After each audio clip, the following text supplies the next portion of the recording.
What I want to know is how does one get involved in doing rock work as a woman? Do you really, really want to know? Or do you just want the rehearsed response that I always give? What would happen if we chose to really tell the truth about ourselves? Like if we really, really just told the real truth of our lives. I'm not saying that it's true.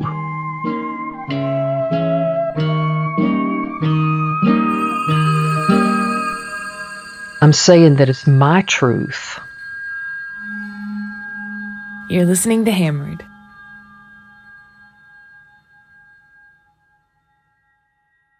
I was still getting calls from my girlfriend, Anne, number one, and she called my dad's apartment, and I answered, and she let me know that her parents were moving from Houston to Dallas, Texas, and that she was going to leave Atlanta and go to Dallas and get it together. And I thought she had it together because she had a great car and she had gone to bartending school. But she just called to inform me that she was going to go down there for a year and that maybe she would come back in a year. And if I would quit drinking, then she might consider moving in with me. Well, that's all I had to hear, because then that gave me a goal. I never had a goal of my own. It was always dependent on someone else's goal for me, because I just wanted somebody to care about me and to love me, and I would just do whatever to try to get that. So I remember I had to go and try to get my paycheck from the Night's Inn. And I had to time it when I knew that the head housekeeper had her day off, because I could not run into her. That was a bad situation, and I didn't think that I would be able to deal with a confrontation about her husband and where we went that night. So I went down the day that she was off work, and I kind of waited out in the parking lot, and I kind of looked through the lobby until this one manager person who was sort of detached was there, and I went in and I got my paycheck as quickly as possible, and I got out. And of course I got that thing cashed, and then it was back to the liquor store.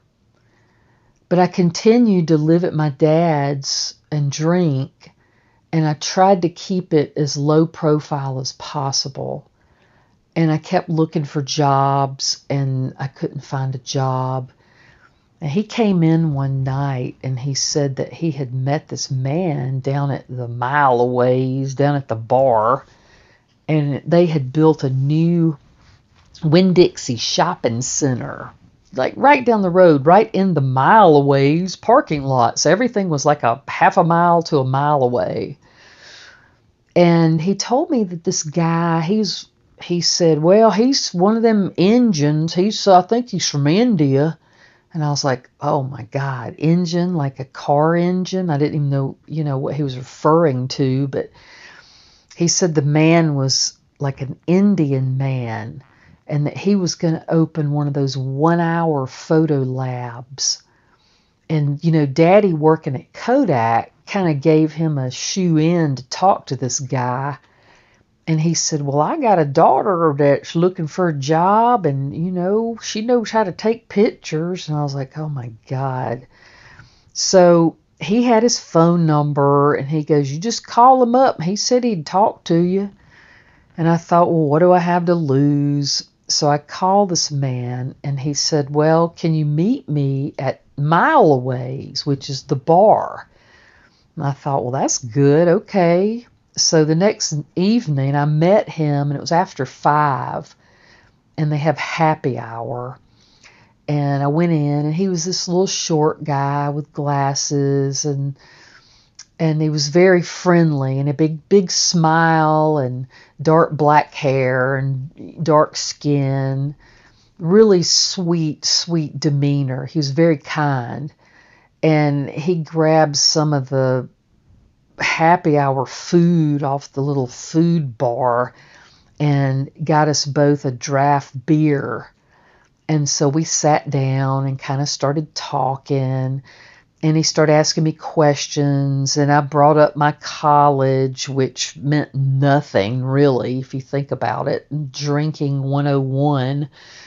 So we talked a little bit about that, and I could always brag about my sports, because I was good in sports. And I think that often intrigued people, especially men. They like to hear that, you like sports and all that. So talked about sports and achievement. And I think a lot of times also people, if they know that you are a high achiever, then they trust that that's still in you somewhere.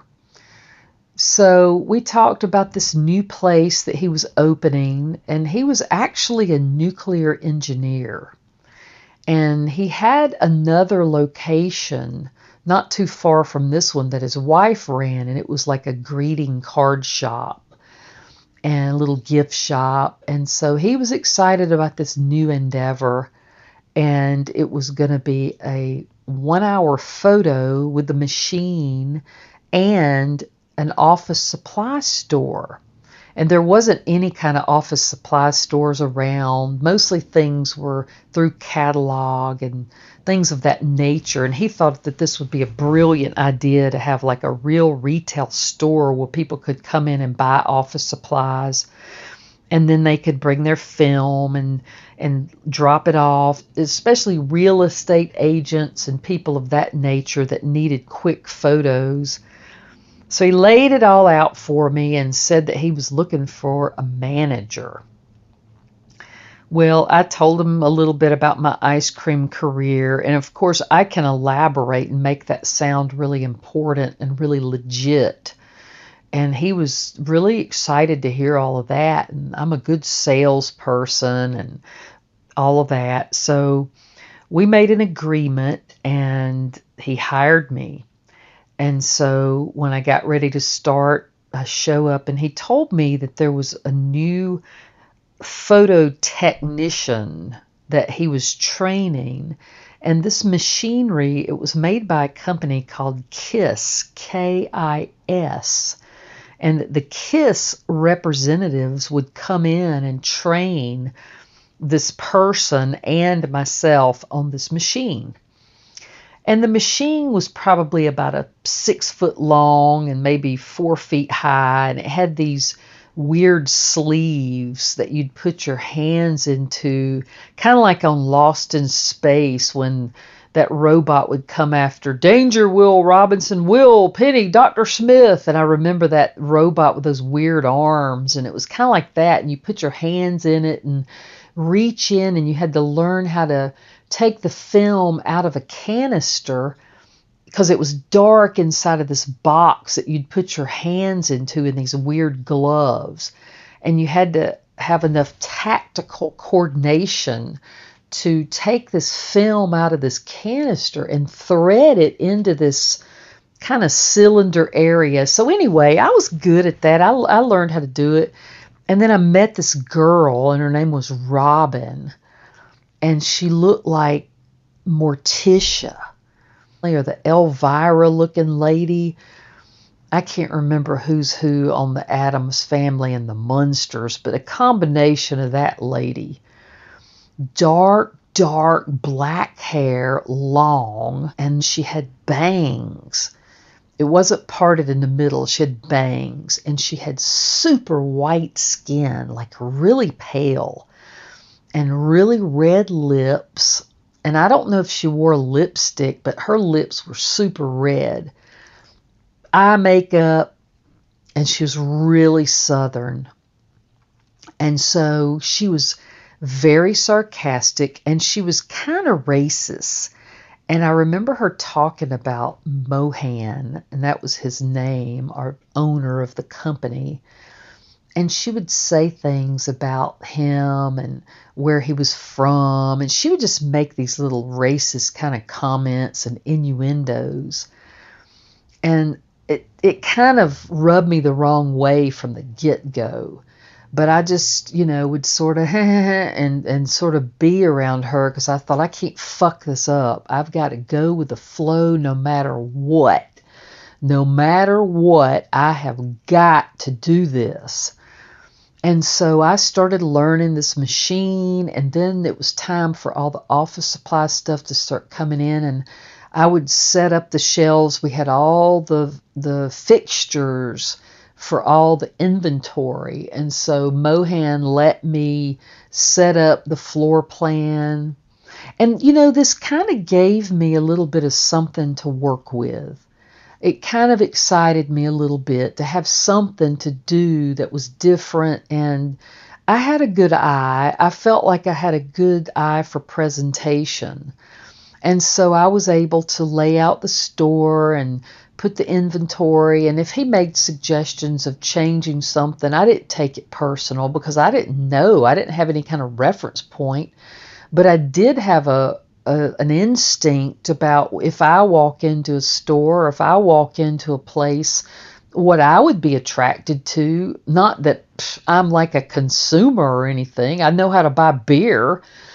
But I started setting things up and kind of creating a look, and I appreciated that he gave me kind of a license to do that. He was trusting. He was a very trusting man, and he worked as a nuclear engineer by day, and he would come there after work at 5 o'clock, after 5 o'clock. And so we finally had the grand opening, and, there we were, and start getting a few customers. And I had to dress a little bit better than I had been dressing in my life. And I think my daddy was a little bit proud that I had this job that was a little bit better than I had, I guess. So I bought a few clothes, and I started suiting up and showing up and working there and learning. This Robin person had a husband named Danny, and she had 2 little kids, and apparently the grandmother kept the little kids while she came to work, and she drove a white Camaro, and it was kind of like rednecky, it had the kind of fat wheels, and it was an older Camaro. It wasn't one of the classics. It was just one of the run-of-the-mill, but she was obsessed with her car. She would drive that car and pull in really right at the second she was supposed to be there, because I would get there early and open.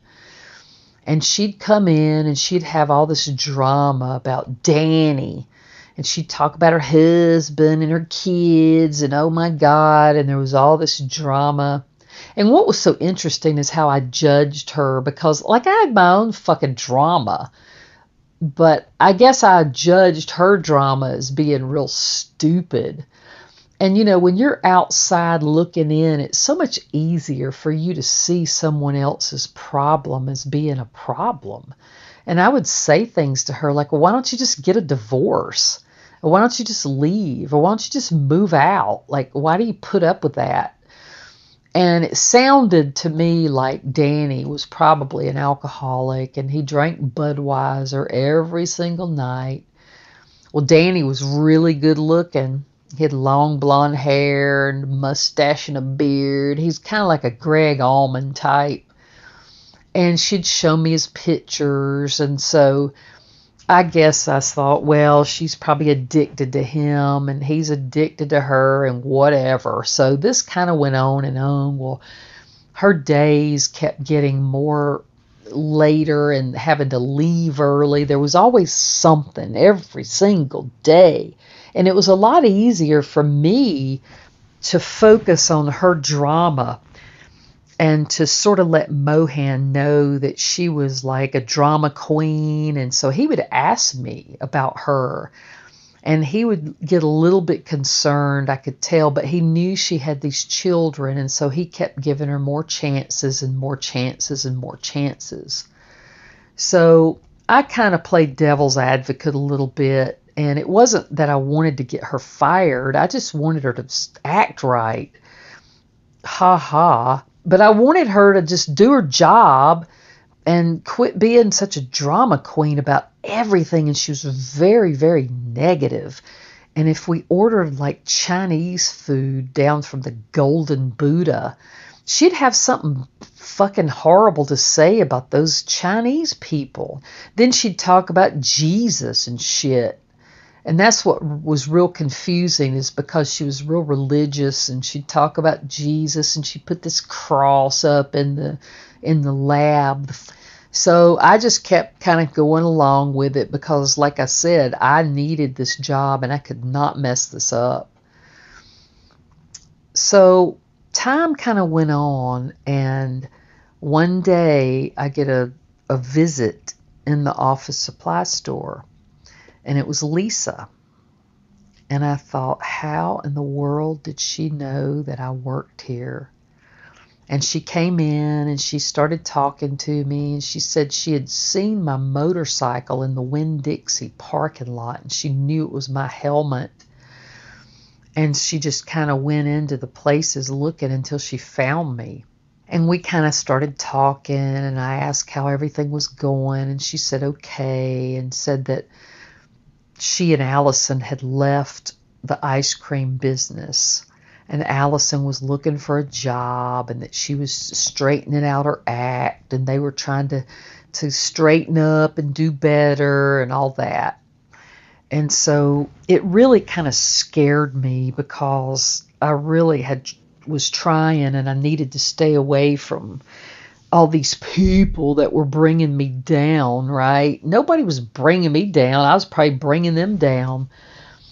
But at the time, I was very fearful of getting back into that vicious cycle. So I told her about my prior job as a courier at the mailing service. And I gave her Mike's phone number. And I said, look, maybe you could call them because you're a good driver, and, maybe they would hire you. And so sure enough, she called and they hired her as the driver. Now, her looks probably had something to do with it, because she was quite attractive and she was street smart and she could drive. She had a clean driving record. So she did get that job with that mailing service. And so then she sends me Allison. And Allison meets me down at Mile Aways at the bar. And I meet her one afternoon after work. And she starts saying Curly, because by then she'd picked up on Curly as the nickname. Curly, I really want to try some different things, and I really want to straighten it out. And she sort of like started making amends to me for bashing me in the head with a motorcycle helmet and all that drama. And so, all you got to do is drink. If you drink together, then you end up, I know, I didn't mean it. Kind of like Dave on the beach in Clearwater with the proposal. Same kind of dynamic. Oh, forgive and forget. Oh, it'll be okay. Oh, let's just be buddies and go back to the way it used to be. So I tell my new boss / absentee owner, Mohan, about my friend Allison. And she's looking for a job. She's just ready for a career change. And so he finally lets Robin go, because she'd had one more chance to not be late, or one more chance to call in sick, and he'd kept giving her more rope. And finally he said, we got to let her go, because I was having to manage the store and do the photo processing. So I tell him about Allison, and he says, well, let me meet her down at the bar, of course. Now, Mohan was the kind of guy that could come into a bar at 5 o'clock and have a little napkin of little finger food and a beer, and then drink the second draft beer for $1, then go home. He could go home and not stay there. But I could not fathom that. I couldn't understand how you start drinking and then you leave. So he met with Allison, and he came back the next day, and he says, gee, she's a pretty nice girl. And he always said, gee, G-E-E, gee. I didn't know anybody that said gee. Well, anyway, he went ahead and hired her to give her a chance, because I believe that he would have given anybody a chance because he had such a big heart. And like I said, he was a very kind man. Well, he had no idea what he had just done. And so Allison's first day, she had this old Mustang, and it was probably like a 1979 Mustang. It wasn't that old, but it would look pretty run down. And it was kind of brown two-tone, just a very unattractive car, missing a hubcap, just looked rough.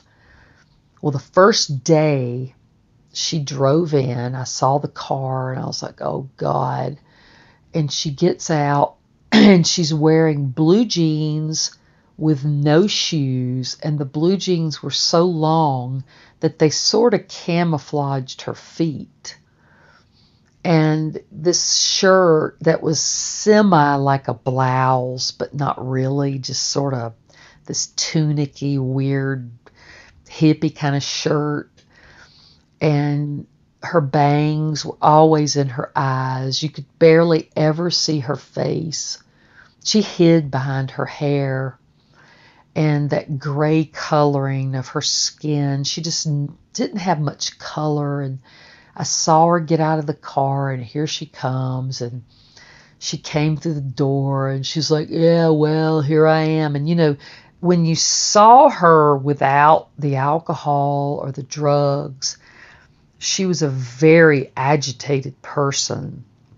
She didn't have a whole lot to say, and it was sort of like, let's cut to the chase here. So I took her back to the processing area with the machine, and she just wanted to hurry up and know what she had to do.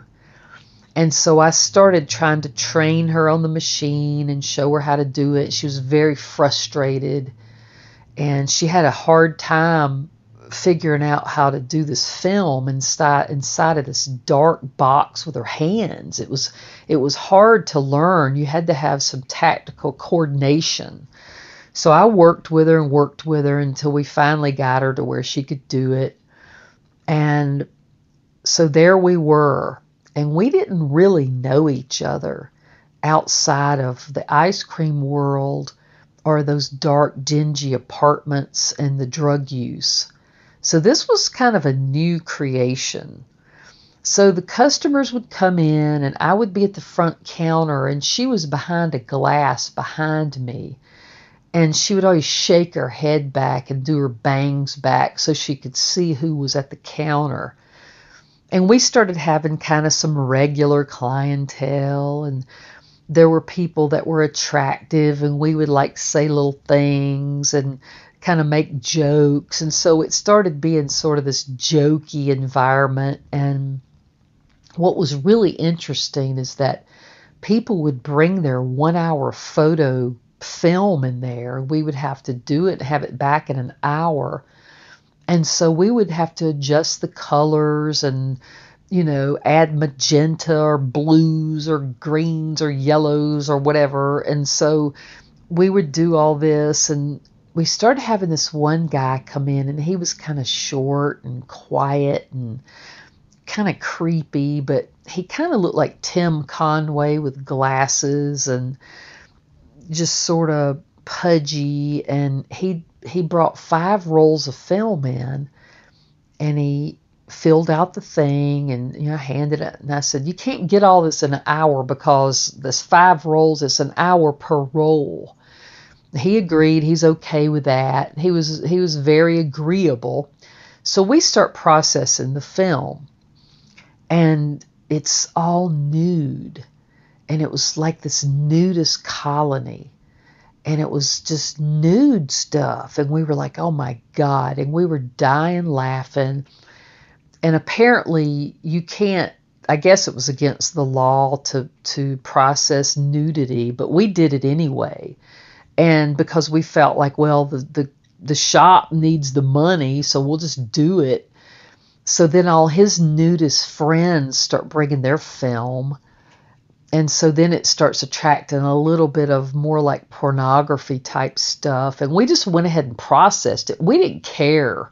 We just thought it was kind of funny. And so we would process the film, and they would come in, and it was always this weird interaction, because we had seen all this stuff, and then we're like trying to act normal and be like, oh yeah, here's your film. Well, I hope you have a good day. Okay, bye. So then a couple of new shops opened up on the strip, and right next door to our shop was a florist, and it was called Robin's Nest. And the owner was a nice lady, and she had this little girl named Robin who was just cute as a button, and she was about 5 years old, and she'd come in and we'd always wave at her. She was a cute little girl. And then the next door was a dress shop, and it was like a dress store for women. It was called Allen's Fashions. And it was these two sisters, and they were hilarious, and they were very Southern.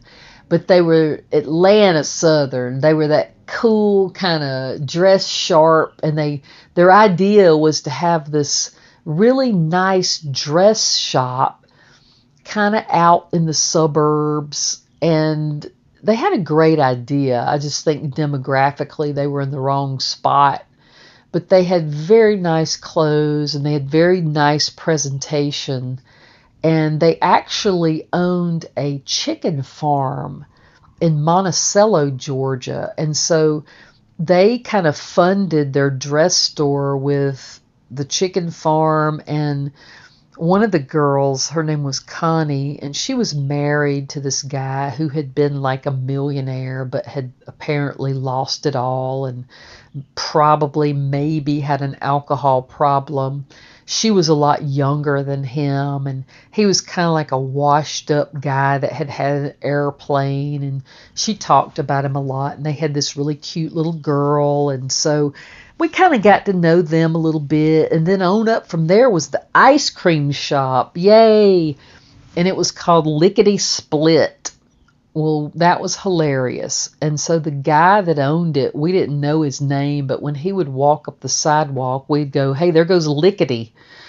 And so we kind of started calling him Lickety, which would make us bust out laughing.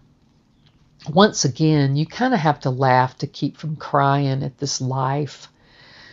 So one day we decided that we would take one of the trash cans that we sold. We had a whole top shelf of different kind of office trash cans, and we put a plastic bag in it. And Allison said, I'm going to run up to Lickety and get some ice. And she went to Lickety Splits and got a bag of ice from him and came back, and we put it in this trash can inside of a liner, and then we put a 12-pack of beer in there. And we figured, well, why not just, we can have a few beers while we're working. That wouldn't really bother anybody or harm anybody. And so that started this whole new way of working, which was a lot funner. And Allison would come to life, and then people would come in, and she would be more talkative and not so drab back there in the photo troll booth. So now we were like being funny and talking to the clients. Of course, they had to smell us. But so this started a whole new kind of world. Now we've got something to look forward to every day. So we would wait till at least after 12 before she would head up to Lickety. And we would take turns going to Lickety to get ice. And Lickety started getting a little bit suspicious, and we told him that we just wanted it to put our lunch on. And so then we would take turns, and I would go, and I'd have to smooth it over because Allison had such a not personality. And I could talk to Lickety, and he'd kind of begrudgingly give us the ice. And we'd offer to pay him for the ice, and he didn't, no. But we would buy enough ice cream in there, or buy somebody else ice cream to kind of keep things smoothed out. Well, then this guy came in that looked familiar to me, and he was in real estate, and I remembered meeting him through Allison, and it was Tommy. And I saw the Mercedes pull up at the front door, which is not a parking spot, but he pulled up and he put the flashers on. He comes in with his preppy ass and his preppy outfit and brings some film. And he sees Allison and waves, and she comes out, "Hey man, how's it going?" And he's like, "Hey, yeah, blah, blah." And they're kind of talking, and I'm just getting a sick feeling in my stomach. And I saw him hand her something, and she did her head, kind of, yeah. And he gave us some film, and it was film of houses that he'd taken pictures of, and because he was like this real estate guy, and he was like, "Yeah, I'll be back in a little while." And so we processed the film. And so a few minutes later, I had to go to the restroom, and Mohan's office was in the very back. And so I was going to go back through there, and I walked back, and his desk was there, and Allison was standing beside his desk. And she said, "Hey, you want to do some of this?" And I looked down, and she had poured out this bag of cocaine on Mohan's desk and cut it into lines. And there we were.